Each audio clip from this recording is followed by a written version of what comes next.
Hallelujah! Hallelujah! Salamat tayo sa Panginoon. Thank you, Lord.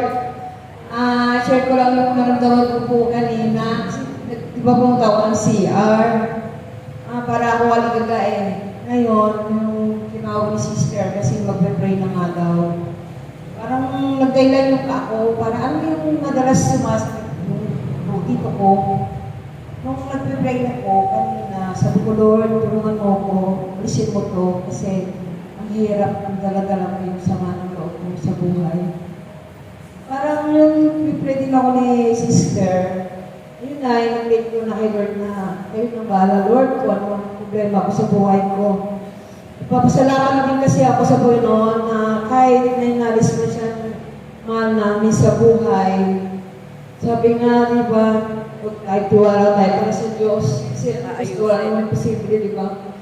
Ang ipapasalamat ko lang ngayon kasi mag-graduate na yung bunso ko dito siguro mga Martes o sabi ng anak ko si bukas daw pupunta ako. Doon siguro Martes ang graduation ng anak ko dito sa Araneta.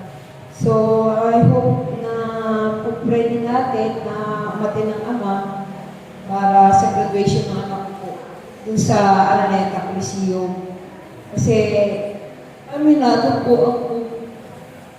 Wala ko at kami. Mag-isa na lang ako sa isang Bartolome. Yung tatlo kong anak na sa Marikina. Doon sila nag-work. Yung anak kong lalaki nagtatrabaho sa Malabon. So, mating sa point, hindi ko kaya. Hirap. Diba? Sabi nga, diba, walang pera. Kasama ko pamilya. Sobra-sobra na po yung sakripisyo ginawa ko eh. Sabi ko, for 28 years, wala akong pahinga. Nagtrabaho ako, marit pa yung mga anak ko. Hanggang ngayon, nagtatrabaho. Alam na mga siguro mga sister ko dito na nawalan ako ng trabaho, pandemic, nag-focus ako sa pagtinda ng ulam, merienda. Ano pa yun? Yung kalipapaan. Siguro, kailangan naman ako. Doon ko napagtapos yung dalawang kong anak na ngayon engineer na yung lalaki. Tapos itong isa, accounting. So, salamat sa Diyos dahil kahit may paano, mayroong scholars na nagpapaano sa atin sa Quezon City. Doon, naisawa ni Lord po. Thank you, Lord. Kasi kahit may pagsubok pa rin sa pamilya ko, nakapagpapos yung mga anak ko. Saka sabi nga, huwag tayong bumitaw sa Panginoon. Kung ano man ito, sana po, ang Diyos na lang bahala. Salamat din sa Panginoon dahil tinanggal niya ang sama ng loob ko, tawag tayo. Salamat ako sa Panginoon. Nalis niya rin yung sakit kasi the more na nagkakaroon tayo ng galit, hindi rin mawawala yung sakit eh. Hindi lang sakit physically, emotionally, katawan natin. Yun. Pag totally nagpatawad tayo, release pala lahat. So, thank you, Lord, kasi inalis niya na. At natuto ako magpatawad. God bless po sa atin. Thank you, Lord.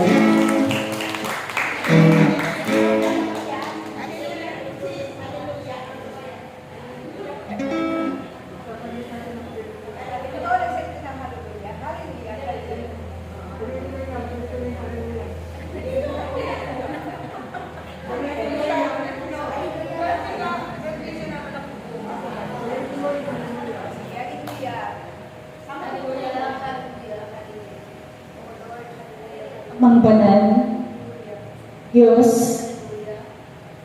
tumawag sa akin sa araw na ito, ako'y nagpapasalamat sapagkat meron kang ginamit na tao upang ako'y makarating sa gawain niya. Isasalamatan ko ang lahat ng mga pagsubok na pinahintulutan mo sa aking buhay. Higit sa lahat, ang aking mahal na asawa ay batid mo kung ano ang nangyari sa aming dalawa. Ngunit, ako'y nagpapasalamat sa iyo sapagkat sa araw na ito, pinalaya mo ang aking puso. Ako'y nakapagpatawad sapagkat ang sabi mo nga, Ang nagpapatawad ay patatawarin mo rin. Kaya Ama, walang hanggan ang pasasalamat ko sa iyo, higit sa aking naramdaman, sa aking mga paa.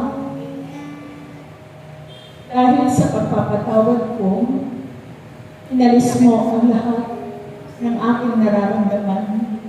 Kaya sa araw na ito, pinasasalamatan kita, aking Diyos na nakilala sa araw na ito.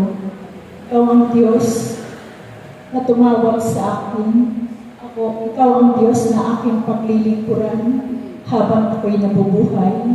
Kaya pinasasalamatan kita sa araw na ito sapagkat pinalaya mo ang aking puso. Salamat sa mga biyaya, pagpapala, at higit sa lahat, ang mga biyaya na ipinagkaloob mo sa aking mga mahal sa buhay. Higit sa aking mga anak na patuloy mo na may ginagamit kang tao upang sila ay makatapos sa kanilang pag-aaral. Kaya, aking Ama, sa araw nito, pinasasalamatan kita, walang hanggan ang pasasalamat ko sa iyo.